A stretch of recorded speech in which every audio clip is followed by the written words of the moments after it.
12시간 전에 마감한 트레이더가 생생하게 전하는 글로벌 마켓 리뷰 델타원입니다.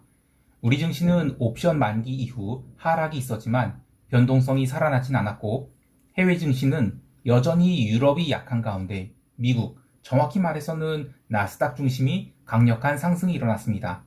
시장이 상승 이유에 대해서 여러 가지 뉴스들이 있지만, 트레이더의 관점에서는 기술적 오버슈팅이 일어난 것이지 매크로 이벤트로 인한 상승이라든지 개별 종목에 호재가 있어서 상승했다, 이렇게 보지 않고 있어요.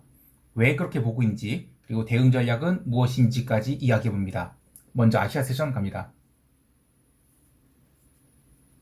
우리 증시는 갭 다운 출발 후 처음 40분 동안은 줄줄 흘러내리면서 322.15포인트의 저가를 기록하게 됩니다. 근데 이때 시장을 누른 것은 다름 아닌 개인과 기관이 풋옵션 매수했어요. 12월물 옵션 시장은 이 쿼드러플 만기 월물이죠. 그래서 현물이나 선물만 보는 것이 아니라 옵션 시장, 그러니까 합성 선물을 보는 것이 굉장히 중요한데요. 옵션 시장에서 누가 투기적으로 포지션을 잡을 경우에 그것이 선물 시장에도, 그리고 현물 시장에도 영향을 미칠 수 있기 때문입니다. 그러나 어제 영상에서도 이야기했듯이 12월물 옵션은 잔존일이 아무리 많이 남아있다 해도 지난 월요일이 공매도 금지 사태 이후로 옵션 프리미엄이 콜프 둘 다 굉장히 뚱뚱한 상태예요. 그래서 풋옵션 매수가 멈추니까 더 이상 추가 하락이 안 나왔습니다. 지수가 하락한 동안 선물 미결은 5,000계약 넘게 증가를 했어요. 하지만 막판에 700여 계약을 남기고는 선물 미결이 모두 풀려나갔죠. 현물 시장에서는 외국인이 500억가량 현물 순매수를 했지만 이거는 의미 있는 수준은 아니었습니다. 전반적으로 조용한 하루였다라고 할 수 있지만 의외로 콜옵션 거래가 많이 이루어졌는데요. 물론 전체 옵션 거래량을 보면 이 풋옵션이 더 많지만 의미 없는 행사가들을 좀 제거하면 콜옵션 거래가 더 많이 이루어졌다라고 할 수 있어요. 선물 베이시스는 오전장에는 약세를 보였지만 오후 들어서 조금씩 회복하는 모습을 보여줬고, 325선을 중심으로 다음 주에도 계속 프리미엄을 빼는 그런 흐름들이 이어지지 않을까 생각하고 있습니다. 특히 이번 물 들어서 시장이 상단 저항대로 형성하고 있는 것이 종합주가지수 환산에서 2530선, 그리고 하단으로는 2300선이 되어 있는데, 글로벌 변동성이 순식간에 죽어버렸죠. 그에 비하면 우리 시장 변동성은 상대적으로 매우 높은 수준입니다. 그래서 다음 주도 계속해서 변동성 매도가 들어올 것으로 보는데요. 올라가면 매도 관점, 내려가면 매도 청산, 그런 관점을 보고 있는데, 여기서 아마 이런 질문을 하실 수 있을 것 같아요. 아니, 나스닥이 저렇게 강세를 보이고 있는데 맨날 매도 관점이냐라고요. 이따가 미국 세션에서 더 이야기하겠지만 나스닥만, 특히 나스닥 100지수 종목들만 강한 겁니다. 숭어가 뛴다고 망둥이가 뛰는 것은 이 돈이 들어올 때는 가능해요. 그러나 지금 시장은 철저히 가는 종목들만 움직이고 있죠. 이런 흐름은 시장이 망가지기 전에 일어나는 현상이에요. 그러니까 유동성이 높은 대형주로 지수를 붙들어 놓으면서 유동성이 낮은 중소형주는 최대한 줄여놓거나 손대지 않는 거죠. 그리고 나서 나중에 한꺼번에 덤프를 하는 것입니다. 여하튼 우리 증시 정리해보면 아직 선물이 방향성을 결정한 미결제 약정은 들어오지 않고 있고요. 옵션 변동성은 여전히 높고 외국인이 현물 매수도 의미 있는 수준으로 들어오지 않고 있다. 이 정도로 정리할게요. 이제 유럽 세션 넘어갈게요. 유럽 증시는 눌려서 마감을 했습니다. 물론 유럽 현물 마감 이후에 선물이 무려 1% 가까이 올라서 마감했기 때문에 다음 주 월요일 유럽 증시가 갭 상승 출발할 가능성이 높아요. 근데 현물 마감까지는 계속해서 유럽도 매도가 시장을 지배했다. 이게 핵심입니다. 특히 미국 세션 개장 후에 나스닥이 나름 선전을 했는데도 불구하고 매도가 나왔다는 것이 특징이에요. 목요일에 현물을 사실상 종가 고가로 마감시킨 것을 감안한다면 그때 붙었던 롱들이 몽땅 손절이 나올 정도로 눌림이 컸다라고 할 수 있겠습니다. 뉴스플로우로는 럭셔리 주식인 리슈몬과 주류업체인 디아지오의 실적이 폭망하면서 갭 다운을 세게 쳐맞아서 그렇다고 하는데요. 볼게요, 차트. 네, 요게 리슈몬이고요. 네, 갭 다운 맞아버렸죠. 그리고 요거는 디아지오인데 디아지오는 더 심하게, 디아지오는 저기 주류 회사입니다. 얻어맞았죠. 자, 그런데 여기도 참 극명하게 갈리고 있어요. 이른바 1등 몰아주기죠.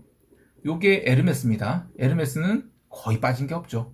그리고 요거는 루이비통인데 루이비통은 어제 나름 세게 빠졌어요. 이렇게 1등 몰아주기가 있는데 이 소비재 회사들이 지금 가격 인상하면서 인플레 방어를 했죠. 근데 이게 한계가 오고 있다는 것이라고 볼 수 있어요. 시장이 취해 있을 땐 잘 모르지만 어느 순간 절벽이 오면 그 다음에는 선착순으로 절벽에서 도망 나오려고 해요. 다만 그 타이밍을 누구도 정확하게 맞출 수 없죠. 근데 여하튼 저는 시장 계속 부정적으로 보고 있어요. 뭐 이것은 여담이긴 하지만 제가 뭐 왕년에 일할 때는 에스트레뇰이 뭐 대우메종 이런 데서 뛰어내렸다는 소식 종종 있었거든요. 그런 거 지금 그런 거 없잖아요. 근데 무슨 하락이에요. 다시 시황으로 돌아와서 채권 시장은 단기물 중심으로 눌림이 이어졌습니다. 장기물도 마찬가지고요. 이러면 금리가 올랐는데도 나스닥이 올랐네? 이게 뭐지? 이렇게 생각하시는 분들이 있을 것 같아요. 저는 지금 흐름이 이 금리 문제가 아니라라고 보고 있어요. 그래도 주목할 만한 것은 11월 1일 이후에 그 2년물 그 단기금리가 급락했었죠. 근데 이게 모두 다 되돌려졌습니다. 그리고 장기물은 아직 버티고 있지만 이 투텐 스프레드를 여기 뒤에 놨군요.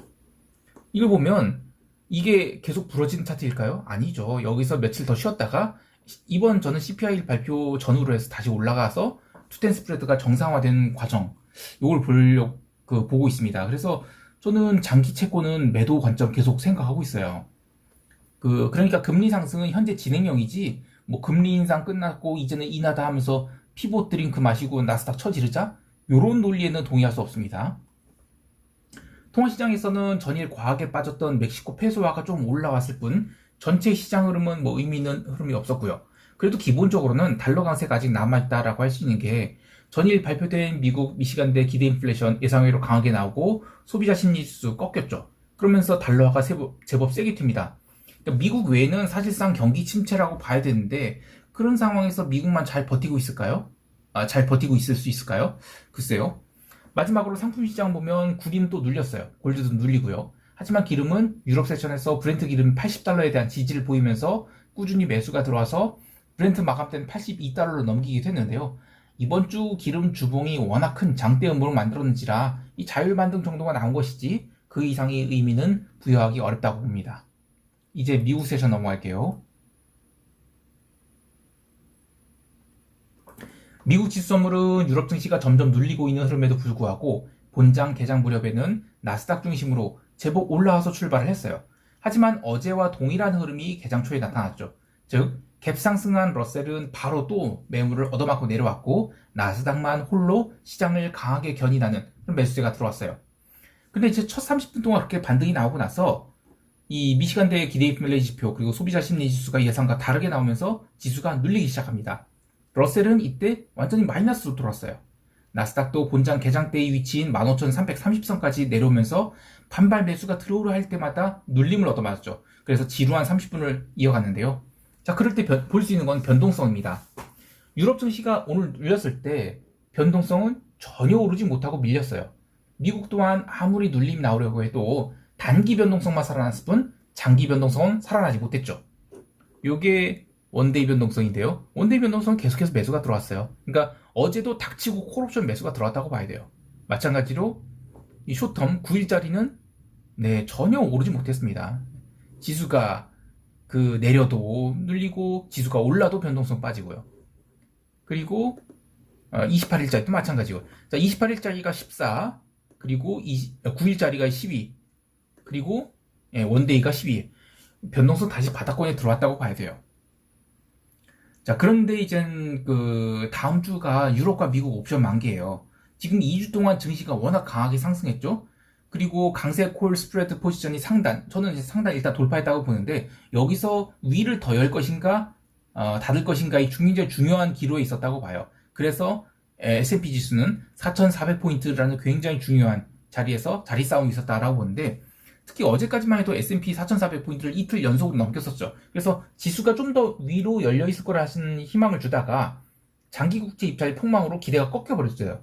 게다가 오늘의 경제 지표는 사실 주가를 꺾고 채권 시장을 더 누르기에 충분했습니다. 물론 다르게 생각할 수도 있어요. 국채 입찰이나 기대 인플레이션 이런 지표들 이거 과거에 그렇게 신경 안 썼던 지표들이거든요. 그리고 일중 흐름에 그렇게까지 영향 주는 지표도 아니에요. 거시경제 관점에서 볼 수 있는 지표들인데 그래서 그것 때문에 당장 시장이 방향을 바꾸고 이런 거 아니죠. 그래서 어제는 경제 지표 때문에 시장이 움직였다기보다는 CTA 같은 방향성 거래자들 그리고 옵션 만기를 앞둔 콜 옵션에서 이 숏간말을 잡은 애들 얘네들이 손절매 유도와 같은 펀더멘털 외적인 요소들이 시장을 당겼다라고 할 수 있겠어요. S&P 지수도 4370선에서 더 이상 빠지지 않으니까 0시 40분부터는 숏 포지션을 걷어내는 흐름들이 나타나기 시작했고요. 이후 연이어 숏 스탑들이 일어나면서 지수는 사실상이 종가 고가로 마감하게 됩니다. 그리고 새벽 3시 이후에는 S&P 지수가 살짝 눌려요. 이게 뭐냐면 보통 이제 오전장에 오전 옵션 있고 애프터눈 옵션, 오후 옵션이 있거든요. 여기서 이제 오전장에 이제 시장을 방어했으니까 오후장에 좀 쉬어갈 수도 있는. 저도 이제 어제 잠깐 제가 시장을 봤는데 시장 볼 때 이거 최소한 오전장은 반등 맞구나 그런 생각이 들었어요. 하지만 반등의 폭은 알 수 없는 거고, 그리고 반등이 오전장에 들어왔다가 오후장에는 어느 정도 쉬어가거나 되돌림이 나올 수 있다 이렇게 봤는데, 그러나 이 S&P만 살짝 눌렸을 뿐 나스닥은 전혀 안 눌렸어요. 결국에 지수가 10분도 눌리지 않고 또 롱스탑들이 이어지면서 종가 고가로 가게 됩니다. 제가 물론 나중에 본 데이터긴 한데 API 데이터 보니까 오늘 나스닥 파워미터가 올해 들어서 가장 강한 수치를 기록했어요. 상승률 나스닥 자체는 한 2% 조금 넘긴 했지만 일중에 이 파워미터가 이렇게까지 고르게 또 강세를 보인 적은 올해 들어선 전 처음인 것 같아요. 이러한 나스닥이 강세에 대해서 투자자들은 이런 얘기할 것 같아요. 자, 이 추세선 봐라. 이제 볼게요 한번. 아까 제가 한번 그거 봤거든요. 자, 이 추세선 봐라. 이거 화요일날에 이거 돌파했을 때부터 이거 지수 상승이다 이렇게 봐야 되는 거 아니냐, 상승 추세로 전환한 거 아니냐 이렇게 볼 수 있죠. 그런데 물론 그렇게 생각할 수도 있어요. 근데 이 차트라는 거는 선을 나중에 그어봐야 아는 겁니다. 그럴 것 같았으면 여기서 샀어야죠. 이것도 하락 추세선 아니에요. 하락 추세선에서 쉬어갈 자리. 물론 이렇게 볼 수도 있습니다. 여기서 요 반등 나왔을 때 상승이 일단 꺾인 것일 수 있죠. 왜냐면 이게 11월 1일이거든요. 근데 저는 이때 이걸 그냥 수급에 의한 상승이라고 봤어요. 그래서 저는 여기까지는 얼마든지 올라올 수 있고, 이때도 이거 오버슈팅이라고 봤어요.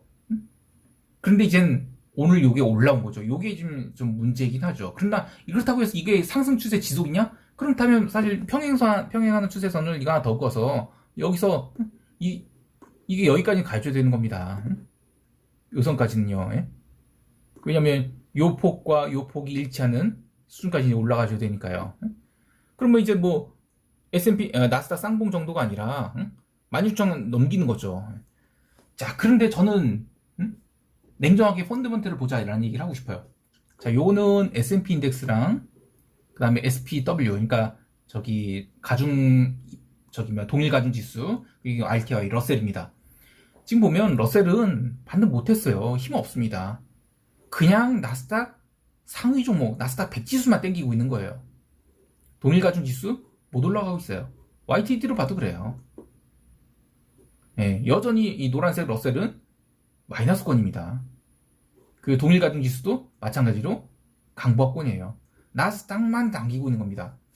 자, 그런데 이런 거예요. 이런 거. 이때도 나스닥이 추가 상승할 것처럼 이렇게 쭉 보였어요. 하지만 이때 딱 요거 고점 찍고 밀려버려요. 저는 그래서 지금은 기간 조정이 상단이지 아직 상승 추세로 전환했다 안 보고 있습니다. 물론 이건 다음 주 CPI 나와봐야 결정이 되겠죠. 근데 다음 주 월요일도 계속 오를까요? 다음 주 월요일에 한 2% 오를까요? 또 1% 오를까요? 글쎄요. 네. 그 시장이 저는 전부 가고 있지 않다고 생각하고요. 월 초에 증시자금 유입이 있다 하더라도 이 매니피셔트 세븐들에만 자금이 가고 있는 것이지 나머지는 힘이 없다고 봐요. 오늘 러셀이 0.7% 올랐는데 오후장에 쇼트커버 들어올 때 1% 넘게 러셀도 올랐어요. 그러다가 막판에 다 토해내버립니다. 물론 제가 잘못 판단한 거 있어요. 어떻게 보면 이제 글로벌 대장주나 다름없는 나스닥이 지금 숏을 잡고 있는 것인데 차라리 러셀 숏을 하고 뭉개고 있으면 속이 편했겠죠. 오늘만 해도 마이크로소프트나 마이크론, 브로드컴 이런 것들이 연중 신고가 갱신했고, 메타, 아마존, 엔비디아 이런 것도 고가 갱신을 코앞에 둔 상황이에요. 이런 상황에서 무슨 숏이냐라고 할 수 있는데요. 너무 오래된 얘기일지 모르지만 15년 전에 리만 사태가 터지기 직전에도 그랬어요. 저는 그때 도저히 시장이 이렇게 강세인 게 이해가 안 갔거든요. 근데 나스닥만 계속 강세를 보였어요. 그러나 딱 2주일 뒤에 나스닥도 부러지게 됩니다. 계속 이야기하지만 지금 시장은 돈이 몰리고 있는 곳에만 몰려요. 나머지 주식은 빈집과도 같지만 제반 상황들 보면 한두 분기 지나면 이거 빈집이 아니라 여전히 비싼 가격일 수 있죠. 그래서 펀드 매니저들 입장에서는 올해 남은 기간들의 보너스를 받으려고 하면 다른 종목 기웃될 필요 없이 채권에 박아 넣든지 기존에 지르던 종목만 처지를 수밖에 없어요. 거기에 더해서 뭐 FNGU라든지 SOXL, 뭐 TQQQ 이런 애들, 이런 ETF 지르는 수요도 무시할 수 없죠. 이런 부분은 이 암호 자산들에 대한 투기 경험이 있는 MZ들이 활약덕 이런 생각도 들어요. 근데 여하튼 저는 펀더멘털과는 분명 거리가 있는 흐름이라고 보고 있어요. 자, 이럴 때 어떻게 해야 될까요? 대응 전략 이야기할게요. 우리 증시에 대해서는 여전히 콜옵션 매도 관점 혹은 델타를 약간 하방으로 맞춘 스트랩 매도 관점으로 대응하는 것이 좋겠습니다. 나스닥만 오르는 것이지 전체 시장이 다 좋다는 생각 안 하고 있습니다. 물론 금요일 미국 시장에서 TSMC에 대한 호평이 나오면서 TSMC ADR이 급등 마감했어요. 차트를 볼게요. 요거는요? 요게 이젠 상단을 돌파하는 그런 상승이 나왔는데 이 부분이 이제 우리 증시에서 반도체 주식을 당기는 역할을 할 수 있다고 봐요. 그러나 전체 추세를 위로 돌리는 것은 저는 시기상조라고 보고 있습니다. 해외 시장에 대해서는 수요일이 CPI 발표까지 포지션 늘리지 않고 계속 기다릴 계획입니다. 나스닥이 2주 전 바닥에서 10% 가까이 스트레이트 급등하니까 저를 비난하는 댓글이 엄청 달리고 있는데요. 10월 달에 급락을 할 때는 악플들이 싹 사라지더니 참 이건 뭐 하이 숏, 그러니까 휴먼 인덱스 숏이라도 추가해야 되는 건 아닌지 모르겠습니다. 어이가 없어요. 제가 10월에 매도 평단 쌓을 때 그 평단이 15,000포인트 초반이었어요. 하락할 때 뭐 두 계약밖에 이주를 못했기 때문에 평가이익이 제법 쌓였던 것을 모조리 토해냈을 뿐, 뭐 제가 지구가 멸망할 손실을 입은 것도 아니에요. 물론 굉장히 짜증납니다. 하지만 추세 매매라는 게 원래 그래요. 수급이 늘 우선순위이고 펀더멘털과 괴리를 보이곤 하죠. 차트만 보면, 다시 아까 차트 볼까요? 이 차트만 보면 그래요. 상승 추세 전환이다. 그 상단 돌파다. 하락 추세 돌파다. 이렇게 볼 수도 있어요. 자, 근데 펀더멘털이 받쳐주지 않다면 수요일 CPI 전후로 상승 추세가 꺾여서 다시 내려온다. 그러면 그때 뭐라고 할 겁니까? 돌파 실패? 손절? 그래서 수량 조절이 중요한 겁니다. 계좌가 나름 넉넉한데도 불구하고 올라당 나스닥 매도 4개만 잡고 있으면 이거 뭐 하는 거냐? 무슨 엄살이냐? 이렇게 하실 수도 있어요. 제가 괜히 그러겠습니까? 물론 여기서 이거 다 맞았어요. 아프죠.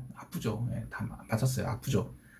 그래서 제가 그 레버리지에 대해서는 뭐 1억 정도면 마이크로 5개는 족하다 이렇게 얘기를 하는 것이고요. 또 상반기에 제가 그 10개 넘게 잡았다가 꽤 손실을 봤죠. 그리고 스트레스 굉장히 많이 받았고 그래요. 그러니까 레버리지 관리가 굉장히 중요한 겁니다. 여하튼 저는 이번 주에는 포지션 더 늘리지 않고 잘 버텼거든요. 그래서 계획대로 다음 주에 포지션을 키워보도록 하겠습니다. 말은 이렇게 하지만 마음은 아픕니다. 힘내시고요. 편안한 주말 되시기 바라고요. 이상 델타원이었습니다. 감사합니다.